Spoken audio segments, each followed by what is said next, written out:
ముందుగా ASN 24 TV news channel కి స్వాగతం. కామారెడ్డి జిల్లా కేంద్రంలో తెలంగాణ రాష్ట్ర ప్రభుత్వం సన్నబియ్యం పథకాన్ని ప్రభుత్వ చౌకధర దుకాణం వద్ద పంపిణీ చేయడం జరిగింది.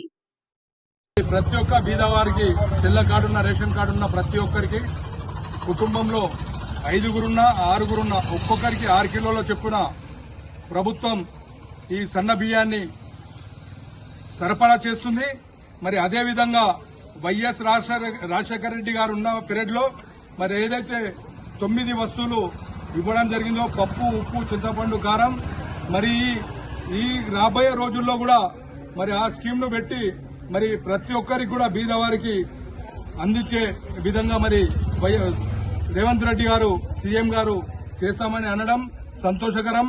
మరి అదేవిధంగా తెలంగాణ ప్రభుత్వం వచ్చిన తర్వాత ఏదైతే నిత్య వస్తువులు 9 వస్తువులు ఉన్నాయో రేషన్ కార్డులో మరి ఆ వస్తువులు ఇచ్చేదాన్ని ఒక్కొక్కటిగా మినాయిస్తూ మరి దొడ్డు బియ్యం ఇచ్చి డప్పులు కొట్టుకున్న టీఆర్ఎస్ నాయకులు ఇప్పుడన్నా ఈ పథకాన్ని చూసి సిగ్గు తెచ్చుకోవాలని చెప్పేసి తెలియజేస్తున్నాం.